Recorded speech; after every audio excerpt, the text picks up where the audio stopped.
In the video game world, we have many iconic game developers and companies alike. Companies who introduced us to iconic characters, crafted legendary experiences, and put entire genres on the map. And thus, we iconize these companies. We applaud them along their journeys and forge loyalties to their banners. Some developers become synonymous with certain gaming experiences. When you think of an RPG, you probably think of BioWare or Obsidian. And when you think of a shooter, you probably think of Bungie or Activision. But companies aren't otherworldly beings. They aren't inanimate objects or static objects. A company is a living thing, a business with an array of employees. Some of these employees, specifically developers or devs, are more key to certain projects than other employees. A key developer might be a writer, an animator, a programmer, or maybe something more like a visionary or designer. Regardless, it takes numerous developers with particular areas of expertise to craft a masterpiece, but sometimes some of these key developers are a major factor in such masterpiece. But what fans of these aforementioned iconic companies don't quite comprehend is that the company ages, it changes. We can't have expectation that a developer's games will always be of the certain quality, especially with how volatile employment in the video game industry can be. Let's take a look at a prominent example of these internal changes. BioWare. BioWare is one of the most well-recognized video game developers, with games like Baldur's Gate, Neverwinter Nights, KOTOR, Mass Effect, and Dragon Age becoming staples in the RPG world. The thing is, they haven't really been the same company that crafted all of those experiences for a while now. We can point to Dragon Age Inquisition, Mass Effect 3, and most recently Mass Effect Andromeda for examples of a decrease in quality from BioWare. Now, personal opinions aside, the third games in both Dragon Age and Mass Effect franchises did not rate as highly as previous games critically. But it wasn't until Mass Effect Andromeda came out and flat out flopped that people started to grow concerned about the future of BioWare.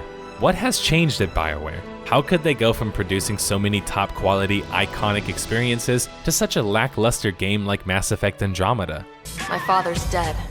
He made me his successor. Alec is dead. The first big change that comes to mind is, well, EA owns BioWare these days. That's a huge burden in itself, as BioWare has to service their publisher, who is first and foremost focused on making a buck. But the issues are deeper than this. When you take a look at the key developers involved in BioWare's classic games, you get a better idea of why a game like Mass Effect Andromeda happened. And more specifically, how people's immense expectations of BioWare put immense pressure on their future titles. To understand how many key developers are left at BioWare, look no further than the founding members, Ray Mazuka and Greg Zeschek.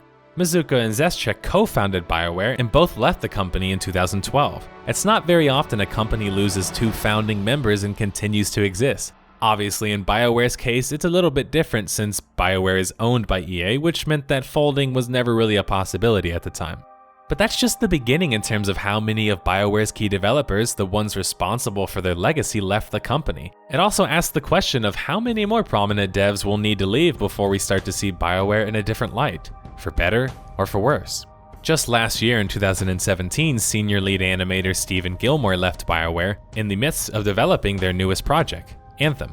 And only a few months ago, a number of other key developers left BioWare to form their own game development company. Among them were key writers such as Daniel Erickson, the scribe behind SWTOR's Class Stories, Alexander Freed, who penned the Imperial Agent storyline, and Drew Karpyshyn, who wrote the iconic stories of KOTOR 1, Mass Effect, and much more.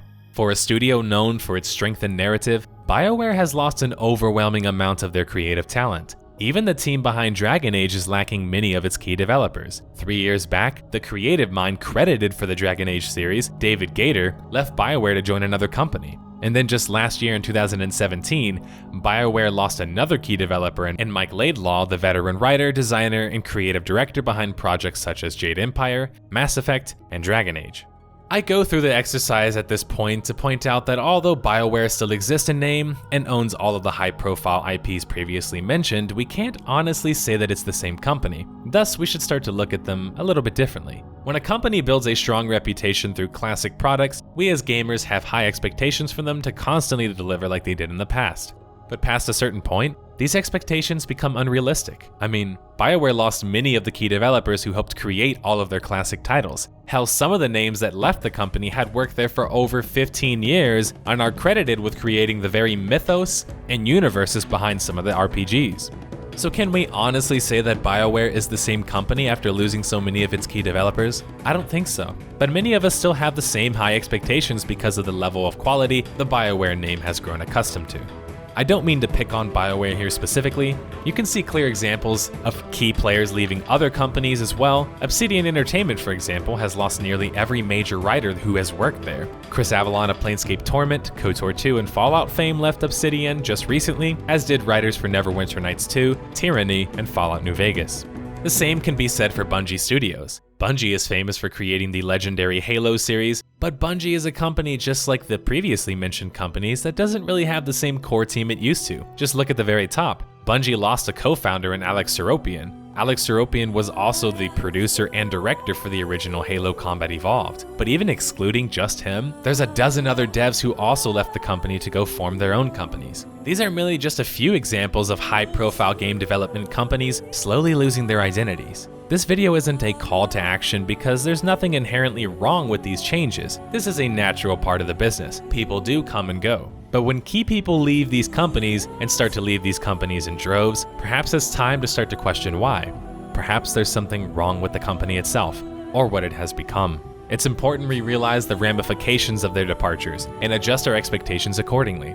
It's a two-way street though. In one vein, you have a developer leaving a company and that company losing a part of itself. And in another case, that developer joins a new company, possibly breathes life into it, in some ways could even change part of its identity, whether positive or not.